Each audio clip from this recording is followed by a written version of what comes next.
ಎಚ್ಚರ ಎಚ್ಚರ ಎಚ್ಚರ. ನಿಮ್ಮ ಮಕ್ಕಳಿಗೆ ಕೇಕ್ ಕೊಡುವ ಮೊದಲು ಈ ಸುದ್ದಿಯನ್ನ ಒಮ್ಮೆ ನೋಡಿ. ತಂದೆ ತಂದು ಕೊಟ್ಟ ಕೇಕ್ ತಿಂದು 5 ವರ್ಷದ ಮಗು ದಾರುಣವಾಗಿ ಸಾವನ್ನಪ್ಪಿದೆ. ಅದೇ ಕೇಕ್ ತಿಂದ ಪತಿ ಪತ್ನಿ ಸ್ಥಿತಿ ಗಂಭೀರವಾಗಿದೆ. ಐಸಿಯುನಲ್ಲಿ ಚಿಕಿತ್ಸೆಯನ್ನ ಪಡೆದುಕೊಳ್ತಾ ಇದ್ದಾರೆ.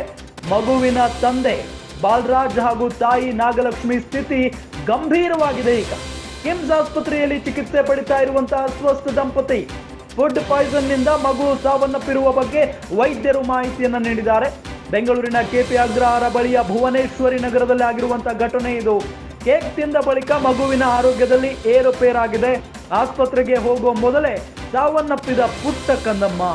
ಸ್ವಿಗ್ಗಿ ಡೆಲಿವರಿ ಬಾಯ್ ಆಗಿದ್ದ ಮಗುವಿನ ತಂದೆ ಬಾಲರಾಜ್ ಅಕ್ಟೋಬರ್ 6ರಂದು ಸಂಜೆ ಕೇಕ್ ಆರ್ಡರ್ ಬಂದಿತ್ತು. ಕೇಕ್ ತೆಗೆದುಕೊಂಡು ಹೋಗುವಷ್ಟರಲ್ಲಿ ಆರ್ಡರ್ ಕ್ಯಾನ್ಸಲ್ ಆಗಿತ್ತು. ಹೀಗಾಗಿ ಮನೆಗೆ ಕೇಕ್ ತೆಗೆದುಕೊಂಡು ಹೋಗಿದ್ರು ಬಾಲರಾಜ್. ರಾತ್ರಿ ಕೇಕ್ ತಿಂದು ಮಲಗಿದ್ದ ಮಗು ಬೆಳಗಾಗುವಷ್ಟರಲ್ಲಿ ಸಾವನ್ನಪ್ಪಿದೆ. ನೋಡಿ ಎಂತೆಂತ ಆಹಾರ ಪದ್ಧತಿ ಇದೆ ನಮ್ಮ ಸುತ್ತಮುತ್ತ ಅನ್ನೋದಕ್ಕೆ ಇದೊಂದು ಉದಾಹರಣೆ. ಅದರಲ್ಲೂ ಕೇಕ್ ಕೊಡುವ ಮೊದಲು ಮಕ್ಕಳಿಗೆ ಬಹಳಷ್ಟು ಹುಷಾರಾಗಿರ್ಬೇಕು, ಎಚ್ಚರಿಕೆಯಿಂದ ಇರಬೇಕು. ನಿಮ್ಮ ಮಕ್ಕಳಿಗೆ ಕೇಕ್ ಕೊಡುವಂತಹ ಸಂದರ್ಭದಲ್ಲಿ ಅದು ಒಳ್ಳೆಯದಾ ಕೆಟ್ಟದ್ದಾ, ಈಗಾಗಲೇ ಕೆಮಿಕಲ್ಗಳನ್ನು ಕೂಡ ಹಾಕ್ತಾ ಇದ್ದಾರೆ. ಅದರಲ್ಲಿ ತಂದೆ ತಂದು ಕೊಟ್ಟಂತ ಕೇಕ್ ತಿಂದು 5 ವರ್ಷದ ಮಗು ಈ ಸಂದರ್ಭದಲ್ಲಿ ದಾರುಣವಾಗಿ ಸಾವನ್ನಪ್ಪಿದೆ. ನಾನು ಒಕ್ಕಲಿಗರ ಸಂಘದ ಡೈರೆಕ್ಟರ್ ಇದ್ದೀನಿ. ಈಗ ತಾನೇ ಕೆಂಪೇಗೌಡ ಹಾಸ್ಪಿಟ್ಲಿಂದ ಬರ್ತಾ ಇದ್ದೀನಿ.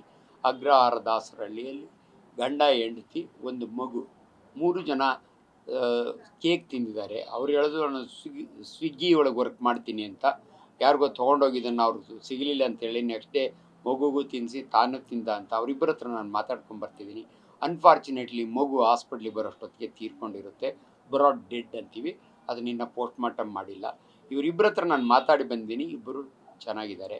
ನೋಡಿಮ್ಮ, ಅದು ಇನ್ವೆಸ್ಟಿಗೇಷನ್ ಆಗೋವರೆಗೂ ಗೊತ್ತಾಗಲ್ಲ. ಕೆಲವರು ಹೇಳ್ತಾರೆ ಅವರು ಬೇಕು ಅಂತ ಮಗು ಪಾಯ್ಸನ್ ಕೊಟ್ಟು ಸಾಯಿಸಿ ತಾವು ಕೂಡ ಸೂಸೈಡ್ ಮಾಡ್ಕೊಳ್ಳಿ ತೊಗೊಂಡಿರೋ ಥರ ಜನ ಮಾತಾಡ್ಕೋತಾರೆ. ಅದು ಗೊತ್ತಿಲ್ಲ. ಈ ಮಗು ಆಲ್ರೆಡಿ ಸತ್ತಿರೋದ್ರಿಂದ ಯಾಕೆ ಸತ್ತಿದೆ ಅಂತ ನೋಡ್ಬೇಕಾದ್ರೆ ಪೋಸ್ಟ್ ಮಾರ್ಟಮ್ ಮಾಡಲೇಬೇಕು. ಆ್ಯಂಡ್ ಯಾಕೆ ಸಾಯ್ತವೆ? ಫುಡ್ ಪಾಯ್ಸನಿಂದನೇ ಸಾಯ್ಬೋದಾ? ಯೂಶಲಿ ಸಾಯಲ್ಲ. ಕೆಲವು ಮಕ್ಕಳು ಸಾಯ್ತವೆ. ಯಾಕೆ ಸಾಯ್ತವೆ ಅಂದರೆ ತುಂಬ ವಾಂತಿ ಭೇದಿ ಆದಾಗೆ ಮಕ್ಕಳಿಗೆ ಡಿಹೈಡ್ರೇಷನ್ ಆಗುತ್ತೆ.